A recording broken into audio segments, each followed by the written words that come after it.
బాగున్నారా? బాగున్నా. ఎలా ఉన్నారు? Absolutely fine. Fine. Fine. Okay. So ఎక్కడైనా రిగ్రెట్ ఫీలింగ్ ఉందా? ఎందుకు వచ్చాంరా బాబు రాజకీయాల్లోకి, దట్టు అస్సలే లేదు. బీఆర్ఎస్లోకి ఎందుకు వచ్చామనే ఫీలింగ్ ఏమన్నా అస్సలే ఉందా? లేదు. ప్రతి నిమిషం కూడా ఎంజాయ్ చేస్తున్నా. ఎవ్రీ పోలీసింగ్లో లేని ఫ్రీడమ్, అధికారిగా లేని ఫ్రీడమ్ రాజకీయాల్లో చాలా ఉంటుంది. సో మనకు నచ్చని ఏ విషయం మీదైనా నిర్భయంగా నిర్మోహమాటంగా మాట్లాడే అవకాశం రాజకీయాల్లో ఉంటుంది.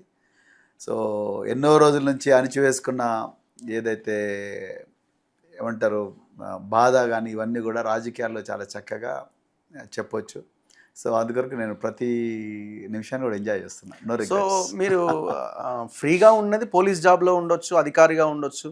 దాని తర్వాత బీఎస్పీ అంటే మీరే ఆ పార్టీకి చీఫ్ కాబట్టి అది నేషనల్ పార్టీ కాబట్టి సో అక్కడ కూడా ఫ్రీగా ఉండొచ్చు. కానీ ఇప్పుడు మీరు ఒక ప్రాంతీయ పార్టీలో ఉన్నారు, మీ ఐడియాలజీకి భిన్నమైన పార్టీలో ఉన్నారు. మీ బహుజన ఐడియాలజీ కదా. సో ఆ ఐడియాలజీకి భిన్నమైన పార్టీలో మీరున్నారు. సో ఇవన్నీ మీకు కొంత ఒక ప్రెషర్ జోన్లో ఉన్నట్టే కదా. మొట్టమొదట నాకు నిజానికి మీకు చెప్పాలంటే బహుజన్ సమాజ్ పార్టీలో కన్నా భారత రాష్ట్రంతో ఎక్కువ ఫ్రీడమ్ ఉంది. ఓ రియల్లీ? సర్ప్రైజింగ్. చాలామంది కూడా సర్ప్రైజ్ అవుతారు. నేను ఏ అంశం ఎత్తుకున్నా కూడా పార్టీ పూర్తిగా నాకు స్వేచ్ఛనిస్తుంది. అంటే నేను ఏదో జనాలకు ఇబ్బంది పెట్టే అంశాలు లేకపోతే వ్యక్తిగతంగా అటాక్ చేసే అంశాలు ఎన్నుకోను. అది నా నేచర్ కాదు. తర్వాత మనం తెలుసో తెలియకో తప్పులు చేసినా కూడా చెప్పే పద్ధతిలో అంటే ఈ విధంగా చేస్తే బాగుంటుంది, ఈ విధంగా చేస్తే బాగుంటుంది అని ఒక బ్రెయిన్ స్టార్మింగ్ అనేది జరుగుద్ది బీఆర్ఎస్లో. బహుజన్ సమాజ్ పార్టీలో అన్ఫార్చునేట్లీ రకరకాల కారణాల వల్ల మనకు ఆ ఫ్రీడమ్ దొరకదు. మనందరికి మనమే ఏం చేసుకున్నా మనమే చేసుకోవాలి. గైడెన్స్, ఒక పాలసీ మీద ఒక డిస్కషను అవన్నీ ఉండవు. అంతా కూడా it is left to you. So కానీ కొన్ని విషయాల్లో ఫ్రీడమ్ దొరికేది కదా. ఆ విషయాలు అనేది ఇక్కడ చర్చకు అనవసరం. కానీ భారత రాష్ట్ర సమితిలో నిజంగా చాలామంది కూడా అరే ఏంది నువ్వు అట్లయిపోయినావు అని. నిజంగా భారత రాష్ట్ర సమితిలో చాలా ఫ్రీడమ్ దొరుకుతుంది. రెండవది మీరు ఐడియాలజీ డిఫరెంట్ అన్నారు.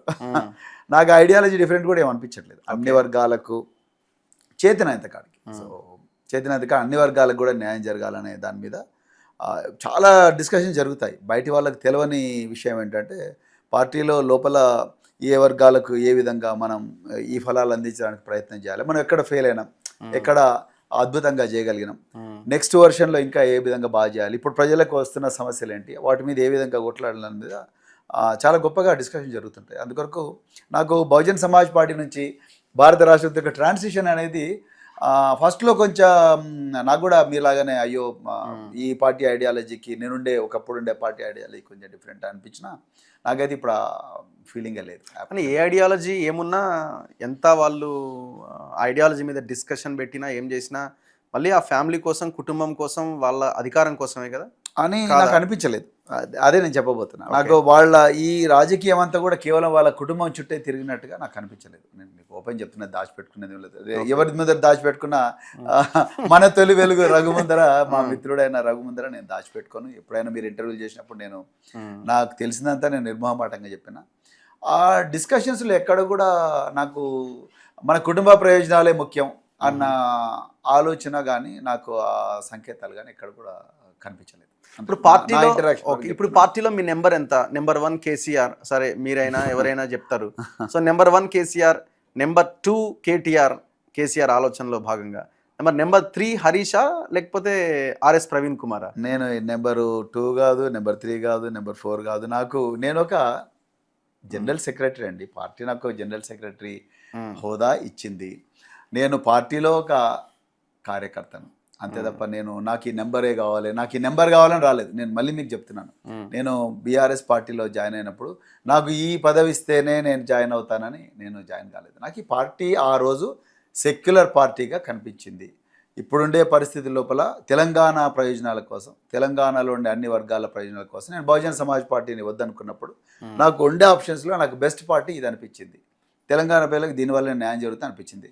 కేసీఆర్ గారిని కలిసినప్పుడు నేను సార్ మీరు నాకు జనరల్ సెక్రటరీ ఇస్తేనే వస్తాను, లేకపోతే నాకు నెంబర్ 2 పొజిషన్ ఇస్తేనే వస్తాను, నెంబర్ 3 పొజిషన్ ఇస్తేనే వస్తాను అనేది నేను అడగలేదు. నేను అడగను కూడా. అడిగి నా నేచర్ కాదు. ముందు you have to go through the process. 25 సంవత్సరాల చరిత్ర ఉన్న పార్టీ. ఈ పార్టీలో నువ్వు నువ్వు లోపలికి ఒక సభ్యుడిగా ఎంటర్ అయిన తర్వాత నీ నిబద్ధత, నీ అంకిత భావం, తర్వాత నీ పనితీరు బట్టే పార్టీ అనేది నీకు ఇది ఇస్తుంది. అంతే తప్ప నేను నాకు నెంబర్ 2 కావాలి, నెంబర్ 3 కావాలి, నెంబర్ 4 కావాలని నేను ఇప్పుడు అడగలేదు, అడగను కూడా. పార్టీకి ఎప్పుడు అడగకపోయినా వాళ్ళు కొంత ప్రియారిటీ ఇస్తారు కదా, ఏ ప్రియారిటీలో ఏ నాకు నెంబర్లో ఉన్నారు మీరు? అందరితో పాటు సమానంగా నాకు ఎవరికి ఎంత ప్రయారిటీ ఇవ్వాలనో ఆ ప్రయారిటీ పార్టీ ఇస్తుంది. ఎవరిని ఎక్కడ వాడుకోవాలనో పార్టీ అధినేతకు తెలుసు, పార్టీ అగ్రనాయకత్వానికి తెలుసు. సో ఆ విధంగానే నాకు అవకాశాలు వస్తున్నాయి. నాకు కూడా పలాని సబ్జెక్ట్ మీద నేను మాట్లాడాలి, పలాని పోరాటం ఈ విధంగా చేయాలన్నప్పుడు కూడా పార్టీ అబ్సల్యూట్గా ఫ్రీడమ్ ఇస్తుంది. సో ఎక్కడ కూడా మాకు ప్రాబ్లం, నాకైతే ఇంతవరకు ప్రాబ్లం కనిపించలేదు. సో ఒక దళితుడిగా, ఒక రాష్ట్రంలో అందరికీ తెలిసిన నాయకుడిగా, అధికారిగా, అంటే కొంత పాపులారిటీ ఉన్న వ్యక్తిగా మిమ్మల్ని బీఆర్ఎస్ ముందు పెట్టి వాడుతున్నది అని మీకు అనిపించట్లేదా? నాకు అనిపించట్లేదు, మిమ్మల్ని ఏం వాడట్లేదు. అస్సలు లేదు. నాకు అట్లా వాడితే నేను ఒకటే సబ్జెక్ట్ మీద మాట్లాడేవాడిని. అంటే నేను మీరు అన్నారు కదా, ఈ ఎస్సీ వర్గాలకు జరుగుతున్న అన్యాయం మీదనో లేకపోతే ఇంకొక వర్గం మీద జరుగుతున్న అన్యాయం మీదనో ఈ సబ్జెక్ట్ మీద ఈయన మాట్లాడితేనే బాగుంటుంది అనే సంకేతం మనకు పార్టీ నుంచి వస్తుంది. అంటే నేను అనేది ఏంటంటే నువ్వు ఆ వర్గాల ఇష్యూస్ వచ్చినప్పుడే మాట్లాడాలి, అట్లా నాకు అట్లే లేదు. I'm speaking on any issue. నాకు ఎక్స్పర్టీజ్ ఉందనుకున్న ప్రతి ఇష్యూలో కూడా పార్టీ నాకు ఫ్రీడమ్ ఇస్తుంది. అబ్సల్యూట్గా నాకు ఆ ఫీలింగ్ అయితే పార్టీ నన్ను వాడుకుంటుంది అన్న ఫీలింగ్ అయితే నాకు రాలేదు. నేను తెలంగాణ ప్రజల కోసం పోరాటం చేస్తున్నాం అందరం. సో తెలంగాణ ప్రజలకు న్యాయం జరగాలని పోరాటం చేస్తున్నాం. ఇలా కాంగ్రెస్ పార్టీ అన్ని రంగాల్లో తెలంగాణ ప్రజలను మోసం చేసింది. ఇలా కాంగ్రెస్ పార్టీ వల్ల తెలంగాణ 10 సంవత్సరాలు వెనక్కిపోయింది. సో ఈ కాంగ్రెస్ పార్టీ నుంచి తెలంగాణను కాపాడుకోవాలన్న లక్ష్యంతోనే అందరం కలిసి పనిచేస్తున్నాం. అంతే తప్ప నన్ను పార్టీ వాడుకుంటుందనో లేకపోతే డైరెక్ట్ గా మాజీ ముఖ్యమంత్రిని మీరు కలుస్తున్నారా? చాలాసార్లు కలిసి. మళ్ళీ మీరు మధ్యలో ఎవరికైనా ఫోన్ చేసి ఇట్లాంటి పరిస్థితి ఉంది, ఎవరైనా అపాయింట్మెంట్ తీసుకోవాల్సిందే. పక్కన డైరెక్ట్ గా ఫోన్ చేయలేరు, ఫోన్ లిఫ్ట్ చేయరు కాబట్టి పక్కన ఉన్న వాళ్ళు లిఫ్ట్ చేస్తారేమో. సో మీకు ఫ్రీడమ్ ఉందా? పార్టీ అధినేతను కలవాలనుకున్నప్పుడు తప్పకుండా చాలా మందికి ఫోన్ చేసినప్పుడు ఇబ్బందికర పరిస్థితులు ఎదురవుతాయి. సో జాయిన్ అయిన తర్వాత పక్కన పెడతారు, ఇట్లాంటివి ఉన్నాయి కదా, మీకు అట్లా సిచ్యువేషన్ నాకు అట్లా ఇప్పుడు రాలేదు. నేను అదే చెప్తున్నాను, నేను more comfortable in BRS than my earlier party. చాలా మంది సర్ప్రైజ్ అవుతారు. Okay, so I'm very comfortable actually. ఎక్కువ రోజులు ఉండడేమో ఆర్ఎస్పీ అనే చర్చ గతంలో జరిగి ఉండే. ఇప్పుడు మీరు ఆ ప్రశ్న ఎక్కువగా అడగడం లేదంటే నేను చెప్పగలుగుతున్నాను, మీరు అర్థం చేసుకోవచ్చు. సో నాకు ఆ ప్రాబ్లమే లేదు రావు గారు. ఓకే, సో నేను ఏదైనా నిర్ణయం తీసుకుంటే కాన్షియస్గా తీసుకుంటాను. ఆ రోజు బీఎస్పీలో జాయిన్ కావాలనే నిర్ణయం కాన్షియస్గా తీసుకున్నా. బీఆర్ఎస్లో అధికారంలో లేకపోయినప్పటికీ కూడా అప్పటికే 10 మంది ఎమ్మెల్యేలు జంప్ అయ్యి కాంగ్రెస్కు పోయినప్పటికీ కూడా నేను బీఆర్ఎస్కే కాన్షియస్గా వచ్చాను.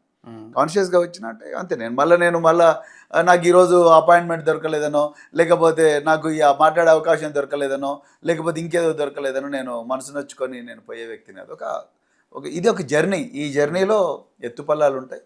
సో ప్రయాణం చేస్తూనే ఉంటాను. కానీ మేము చాలా